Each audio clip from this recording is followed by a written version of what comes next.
Greetings everybody and welcome to the global news video. Now before you click ahead, I actually want just a second of your time to show you something incredibly cool that is really awesome and part of video game history. And it's something I heard about just last week from another person, and I want to shout it out here. So hopefully you haven't clicked ahead, and if you have, I'll shame you towards the end or in the middle of the news section, which is this. This is the video game, I'm going to pull that down just a little bit here. The Video Game History Foundation website, which has just launched its digital archive, which is so fucking cool. Because if you were alive back, if you're a fossil like me, you probably remember video game magazines, and this is essentially something that they are working on to preserve video game history. And I mean, if you did exist back then, you probably have some good memories of this stuff. And if you didn't exist back then, well, you can come check out some of these things to see what it was like for us, because video game magazines were actually like massive, and there's a lot of cool sections. They have different collections in here. They have the video game magazine library, which is one of the things I'm probably going to dig into after this. You got like EGR, EGM.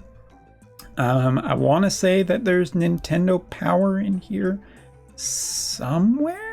I thought there was Nintendo Power. Maybe it hasn't been added quite yet. Maybe Nintendo's being a little bit douchey about it. But you know, thinking back like to how cool it was that video game magazines would come out and have these really neat covers and everything. I think it's absolutely awesome that somebody is working hard to preserve this kind of history. And I really do like game preservation a ton.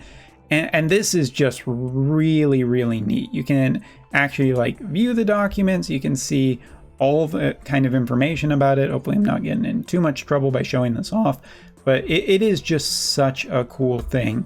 And I'm going to put the link in the description below. So if you want, I highly recommend checking this out because this is just an incredibly awesome thing that nerds have done. And like, look, you can like highlight on it. You can zoom in and see it. Look at this. Oh my God, Donkey Kong Quest 2. Oh, look at that advertisement. Isn't that amazing? What is it? Keep your trigger finger warm. You're gonna need it. Well, if there's any good position to transition into talking about Wotv, that's gotta be it. So anyway, as my skin tone changes because the reflection has changed, let's talk about global news. Global news this week, looks like you got Grand Arena, you have a classification of jobs, Lunar New Year's Part 2, including a overall Visior spending campaign, which was available on JP over the month of January, which is kind of nice if you are going heavy on pulling for certain characters. This is a great way to get some of your resources back. So I don't really overly recommend going too hard or heavy on it because there are better things to spend necessarily your money on. But if you're going to support the game and get a little bit back, that's pretty cool too. I'm not going to poo-poo anything, but hey, for the character we're going to talk about today, maybe you are about to spend a buttload of resources. Maybe you're not, but let's continue on. So, Mont. As you can see, I basically hard bet onto X-Death. And for me, that is something that I still don't regret because X-Death has been absolutely a fantastic investment for me. However, with that being said, I don't want to undercut how good this character actually is. And I mean, check on that. He can actually just one-hand this greatsword. That's pretty cool. Mont is definitively considered by all rankings one of the strongest characters in the game. He is still on Game 8 and Wotv Ultima's top tier list. He has been rated quite high by fans as well. And I tend to agree with that because I do think that Mont has one of the highest potentials of just being a very long-term good. There's a lot of going on between light and dark, but also Greatsword as a vision card supported class, right? Weapon class is essentially very, very in its prime. And I think that Mont is one of the better bridging characters for a ton of different players. I think that whales will generally be interested in him because he's just very, very powerful. You can't really ignore him.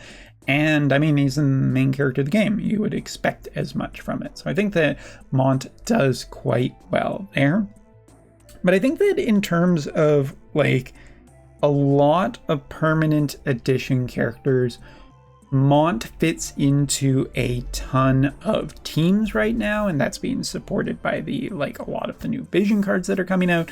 For people who are looking at gunners, it's kind of nice to potentially throw him in with that. For people who have been rocking the great swords for a while, like Cloud, it's a really, really hard one to pass up. Also because even if you're just going to make the effort to get this character, I mean, the rewards that you kind of get back do help pad this out a little bit. It does kind of compensate you for a little bit of bad luck. If you do get a little bit of bad luck, of course, you know, the one time, probably the one, if you're like me, the one time that they actually put those rewards to pad out your bad luck, you actually get a ton of good luck, and then you're just like, really? This couldn't have happened? You know, the one time I had to go all the way to pity, so I get a bunch of stuff back. C'est la vie. I still very strongly stand behind Mont being an incredibly cool character. Just because I don't have him at 140 does not mean that I feel regret or anything about it. I think he actually is just a super fantastic character right now. And you look at what's going on with Fawcett potentially pushing down a lot of the magic based characters and the magic based teams out there. It makes it even better for a character like this to potentially be really good. And again, guns work really well. You throw in Yuna with this character as well as Fawcett. Maybe that's a really interesting team. I haven't seen too much evidence of that yet, but it is a possibility for people that are out there. What I do note is that, Mont's teams are generally quite strong. You can throw in a bunch of different characters with him. I think it's quite good, and I foresee him being potentially quite long lasting as one of those main characters that ends up being quite good. He's also just one of the generally better built characters that I've seen recently as well. So I think all of that is a net positive when we are talking about Mont. Now, I know a bunch of people who use him a ton, and they've all said really good things about him. Always had a really good time. So yeah, that's essentially what I wanted to say with this character. You look at JP right now with the range, with a lot of the new range characters that are coming out, and a lot of those VCs are still supporting gunners, which is just good news potentially for other alternative options to team building. But I think Mont is incredibly flexible for fitting in with players who have been riding the Greatsword for a while, who want to ride that wave just a little bit more. I think that it's great for the gunners if you want to go that route, like Light Veritas and Yuna is potentially another avenue. There's so many options. Or if you have X-Death and you want to just make like that tanky team, you can do that. That works. That's I guess I haven't tried it that much, but sometimes the element of surprise is just good enough and actually gets there. So yes, those are my thoughts on this UR Mont. I know that a lot of people are potentially excited about Fawcett. There's always another collaboration that's just on the horizon, it feels like lately. So that's also another potential. But every once in a while, I think it's really good to get a brand new story-based permanent character like this that has good retaining value, and also is just a character that you can slow farm over a period of time. You get him quite early on, and then you can start getting the bonuses. Builds up very quickly and pays off quite nicely.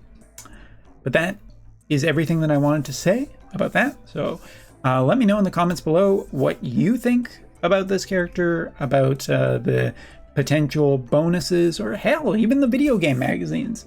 I appreciate all of it. And oh yeah, I guess I forgot to shame you for not looking at the video game part. So that's sweet. Thanks so much for watching. Take care. See you later.